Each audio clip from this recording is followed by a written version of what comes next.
Give yourselves a round of applause. What a great audience. Thank you.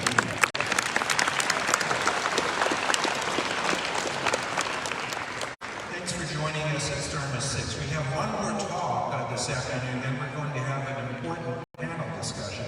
And our next talk is going to be thrilling and very different from what we sometimes intend. Stok is Vice President for Electronic Design Automation at IBM. EDA tools are being used to design the chips in our phones, computers, and cars. And now they're starting to be used for quantum computing. So get ready to be welcomed to a brave new world. And please welcome along with me, Stok.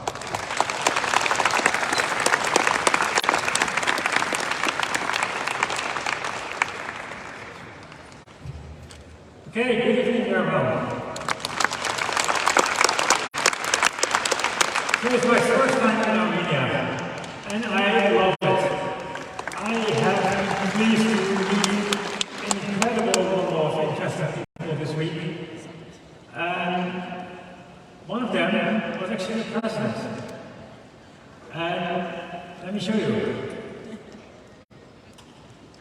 So he awarded me this phenomenally really gold medal for my contributions to the IT industry. Which was even more amazing. After that, we got to sit down together and talk to maybe more than an hour about science, about technology, about education. And I can tell you, he is super passionate about this. I think you are in good hands. But today, I'm going to talk about quantum computing.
So it doesn't look beautiful. It looks like a piece of art, all this gold and everything. So, in the next 20 minutes, I'd like to convince you that quantum computing is really cool, and it's going to be just about real. Cool is obvious. You heard the previous talk about fusion and having the hottest place on Earth. We are blessed to have one with the coldest place on Earth. Yeah? If you look, our qubits, which are the essential components of the quantum computer, they live in the lower left there at 50 million Kelvin. Yeah? Almost absolute zero.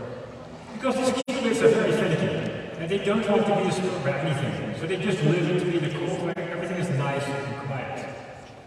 But of course, when we want to compute these qubits, we have to talk to them, we have to get signals in and out. So that's when you see these beautiful golden wires basically going all the way to the top, and the temperature gets warmer and warmer and warmer. And finally we get the room temperature, and you can take these signals and put them into the digital computers that you see the blue rack on your right side. So for the deep sea audience, this is what the chip looks like. Yeah? We have our superconducting qubits are made with Josephson junctions. And we use microwave resonators to basically couple these qubits together, but also kind of to read them out and send the signals into these golden wires. So how do you actually get to use a quantum computer? So the good thing is that you can actually sit in your own laptop and write a program using the quantum composer, or if you like to run it in Python or Swift, and send your program over to one of our central computing systems in IBM. So then we translate that, compile that into the instructions for the quantum computer, and basically move that to the digital stack that you see on the blue side there. Then the signals traverse on one set of cables into the inputs, fiddle with the qubits, do the quantum computation, take the signals out, and move them out on the other side again. So let's talk a little bit more about kind of what makes a quantum computer a quantum computer. So I know at the conference where everybody likes the stars and planets, right? So we have our own little planet. It's called planet superposition. So the interesting part about qubits is that they cannot be just a 0 or 1, but they can take off on just about any state in between. So think about it, that all the values at the outside of the planet, of the sphere, can be taken on by this qubit. So for example, half a 0 plus half a 1, which is somewhere around the equator. And then the A and B are actually imaginary numbers, so you can also position yourself at the right spot on the equator. So qubits by themselves are extremely powerful because they can represent a lot more information. But it gets even more interesting when you put more qubits together. And I was thinking about skipping this slide, but I think since COVID, everybody starts to understand exponentials. Right? On one side, exponentials are extremely scary, right? Like what we have in epidemics. On the other side, they're extremely powerful. And we love the powerful, by the way. So by combining more qubits together, we can actually describe an enormous state space, which means that our quantum computer needs many fewer qubits to represent the problem than a conventional computer would need in real bits.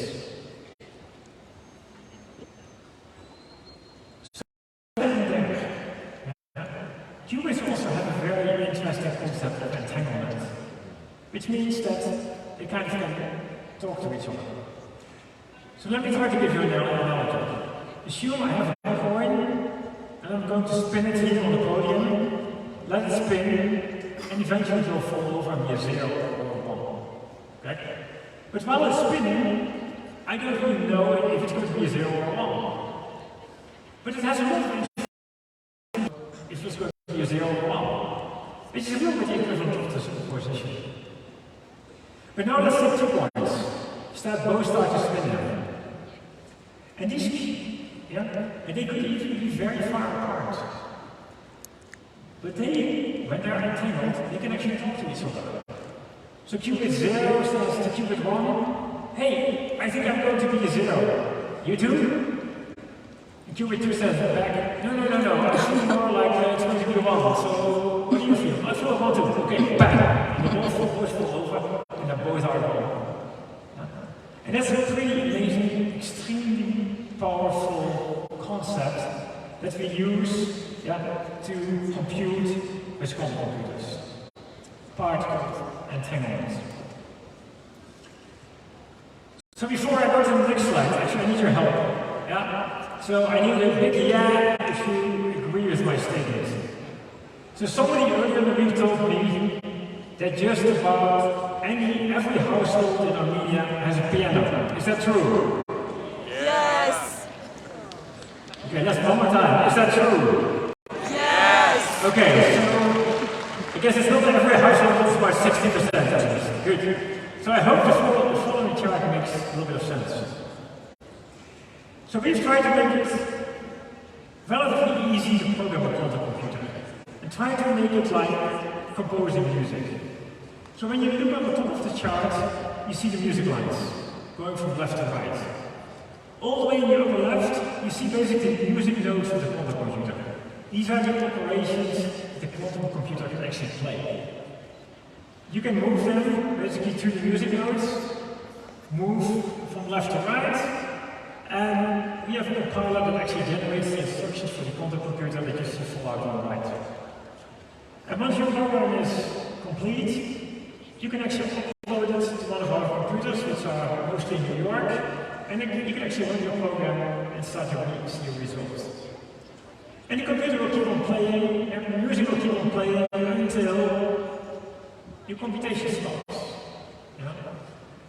And unfortunately, current quantum computers can only kind of compute for about 400 microseconds. But the good thing is that you can do an enormous amount of work in an extremely short period of time. In addition, current quantum computers also still make errors.